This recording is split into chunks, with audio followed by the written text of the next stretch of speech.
ఓం నమస్తే. ఆత్మీయులకు దేవదేవుని ఆశీస్సులు. ఈ వీడియోలో చెప్పబోయే అంశాలు, తదుపరి వీడియోలలో చెప్పబోయే అంశాలు అతి ప్రధానమైనవి కనుక అందరూ జాగ్రత్తగా చూసి శ్రద్ధగా విని మన హైందవ సోదరులకు అందరికీ కూడా దీనిని తెలియజేస్తారు అని ఆశిస్తూ ఉన్నాను. ఉపనిషత్తులలో కృష్ణ యజుర్వేద సంబంధమైన బ్రహ్మ ఉపనిషత్తు అని ఒక ఉపనిషత్తు ఉంది. అందులో చెప్పబడిన అంశాలు మనందరికీ చాలా ఉపయోగకరంగా ఉంటాయి. ఎన్నో సత్యాలని బయటికి తెలియజేసే విధంగా ఉంటాయి కనుక ఆ విషయాలను మనం శ్రద్ధగా తెలుసుకోవడానికి ప్రయత్నం చేద్దాము. కృష్ణ యజుర్వేదము బ్రహ్మోపనిషత్తు. ఓం బ్రహ్మ కైవల్య జాబాల శ్వేతాశ్వతరో హంస ఆరుణి గర్భో నారాయణో హంసో బిందు నాద శిరస్సికా ఏత త్రయోదశ. 13 ఉపనిషత్తుల పేర్లు చెప్పారు మొదటి మంత్రంలో. ఈ ఉపనిషత్తులు 13 కూడా ఏమని చెప్తాయి అంటే బ్రహ్మోపనిషత్తు, కైవల్య ఉపనిషత్తు, జాబాల ఉపనిషత్తు, శ్వేతాశ్వతర ఉపనిషత్తు, హంస ఉపనిషత్తు, ఆరుణి ఉపనిషత్తు, గర్భ ఉపనిషత్తు, నారాయణ ఉపనిషత్తు, హంస ఉపనిషత్తు, బిందు ఉపనిషత్తు, నాద ఉపనిషత్తు, శిరః ఉపనిషత్తు, శిఖా ఉపనిషత్తు అనే ఈ 13 ఉపనిషత్తులు బ్రహ్మమును తెలియజేస్తాయి, దేవుణ్ణి నిర్ణయం చేస్తాయి. ఇవి బ్రహ్మోపనిషత్తుకి చెందినవై ఉన్నాయి అని ఒకటో మంత్రం తెలియజేస్తూ ఉంది. ఇక రెండవ మంత్రం ఏం చెప్తా ఉంది అంటే ఓం అధాస్య పురుషస్య చత్వారి స్థానాని భవంతి నాభిర్హృదయం కంఠం మూర్ధ్నా చ తత్ర చతుష్పాదం బ్రహ్మ విభాతి జాగరితే బ్రహ్మ స్వప్నే విష్ణు సుషుప్తౌ రుద్ర తురీయమక్షరం అని రెండవ మంత్రం ఇది. ఈ మంత్రం ఏం చెప్తుందంటే ఈ పూర్ణ పురుషుడైన పరబ్రహ్మమునకు నాభి, హృదయము, కంఠము, శిరస్సు అను ఈ 4 స్థానములుగా ఉన్నాయి. ఈ 4 స్థానముల యందు పరబ్రహ్మ 4 పాదాలతో ప్రకాశిస్తూ ఉంటాడు. జాగ్రత్త అవస్థలో చతుర్ముఖ బ్రహ్మగాను, స్వప్నావస్థలో విష్ణువుగాను, సుషుప్తిలో రుద్రుడుగాను, తురీయములో పరమాత్మగాను, పరంజ్యోతిగాను, అక్షరుడుగాను ప్రకాశిస్తాడు అని ఈ రెండవ మంత్రం తెలియజేస్తూ ఉంది.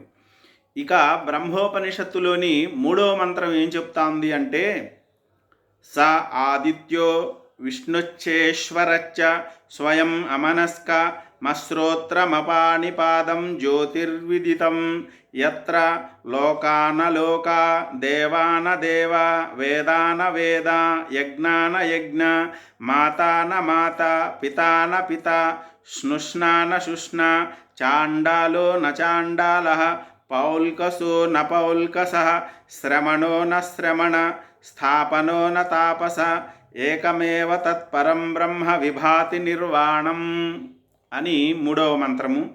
ఇది ఏం చెప్తా ఉంది అంటే సూర్యుడు, విష్ణువు, ఈశ్వరుడు ఈ ముగ్గురు కూడా ఈ పరమాత్మయే. ఆ ఆత్మ మనస్సు లేనిదిగా, చెవులు లేనిదిగా, చేతులు లేనిదిగా జ్యోతిస్వరూపంగా ఉన్నది. పాదములు లేనిదిగా ఉండి జ్యోతిస్వరూపంగా ఉంది.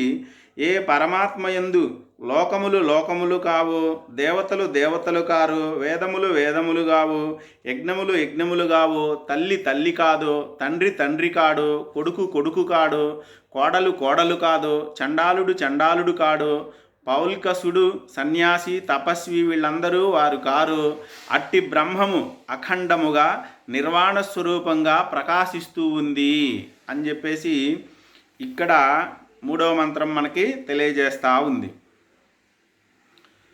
4వ మంత్రం ఏం చెప్తూ ఉంది అంటే నతత్ర దేవా ఋషయః పితరః ఈశతే ప్రతిబుద్ధ్య సర్వ విద్యేతి హృదిష్టా దేవతా సర్వా హృది ప్రాణాః ప్రతిష్ఠితాః హృది ప్రాణాచ్చ జ్యోతిష్య తివృసూత్రం చ తద్విదురితి హృది చైతన్యే తిష్టతి అని 4వ మంత్రము. ఆ పరమాత్మను దేవతలు కానీ మహర్షులు కానీ నిర్ణయించలేరు. సర్వజ్ఞుడగు జ్ఞాని ఆ పరబ్రహ్మమును తెలుసుకొని బ్రహ్మమును అనుభవించుచూ ఉంటాడు. సమస్త ఇంద్రియములు అధిదేవతలు హృదయమునందు ఉన్నవి.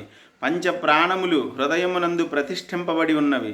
హృదయములో ఉన్న ఆ పంచప్రాణాలను జ్యోతిస్వరూపమగు ఆత్మ, ఇంద్రియ ప్రాణ తేజస్సుల స్వరూపమగు సూత్రాత్మయు ఆ పరమాత్మే అని బ్రహ్మజ్ఞులు తెలుసుకుంటారు.